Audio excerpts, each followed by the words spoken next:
Bini saya bersumpah tak mau masuk lagi ke saya. Sebab balas dengan saya komplain masukkan dia tidak sedap. Tapi le ni dia masuk balik dah. Sebab baik semula. Apakah hukumnya? Dia ni balas dengan bini dia.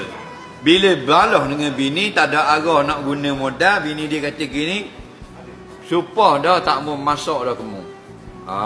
Parok bini lagu ni.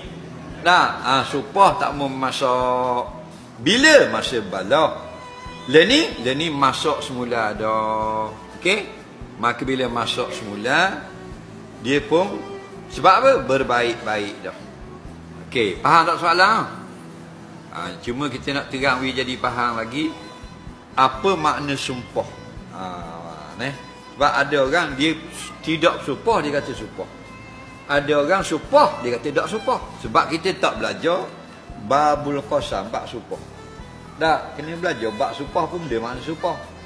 Bersumpah ini ialah seseorang itu berjanji untuk berbuat sesuatu atau tidak mahu berbuat. Faham lagi? Dia berjanji nak buat atau tak nak buat. Menggunakan nama Allah. Baru jadi sumpah. Okey? Kalau tidak menggunakan nama Allah, tidak jadi. Contoh, demi Allah, aku tidak akan buat benda ini lagi. Itu jadi sumpah. Kerana ada dua syarat. Pertama, disebut nama Allah. Yang kedua, dia berjanji tak nak buat. Okey?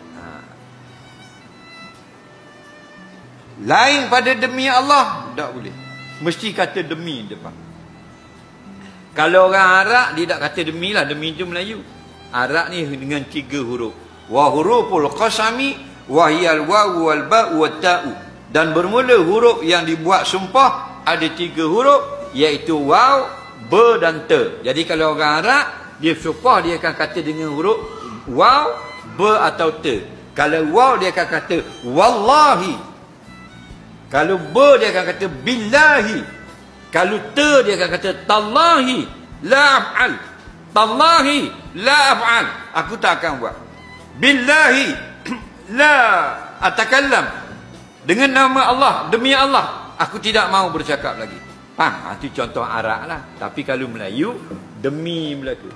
Okey? Demi Allah, demi Tuhan yang menjadikan langit, demi Tuhan yang bersifat dengan kasih sayang, demi Tuhan yang memberi rezeki, itu semua Allah lah kata. Maka sah. Okey?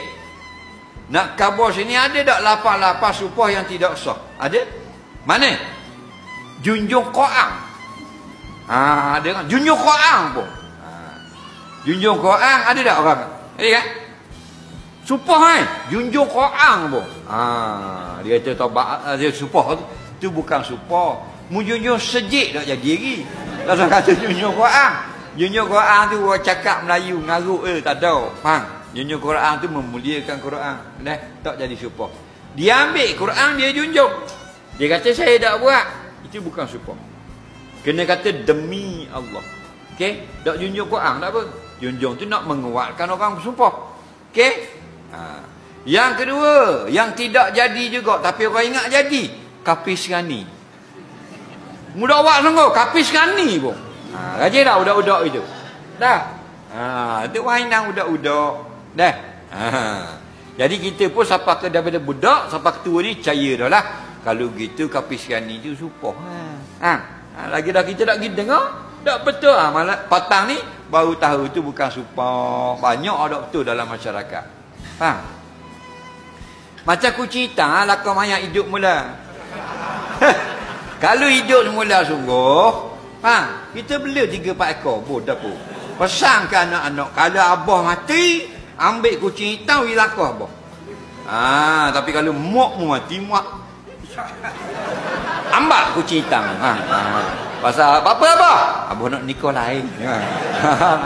Kalau mak mati, biar dia mati derah lagi lah. Bila lagi kita nak boleh nikah, lagi dia hidup. Baik. Tu ngaruk tu. Ada pula kapis gani. Tak kata gitu. demi Allah. Okey.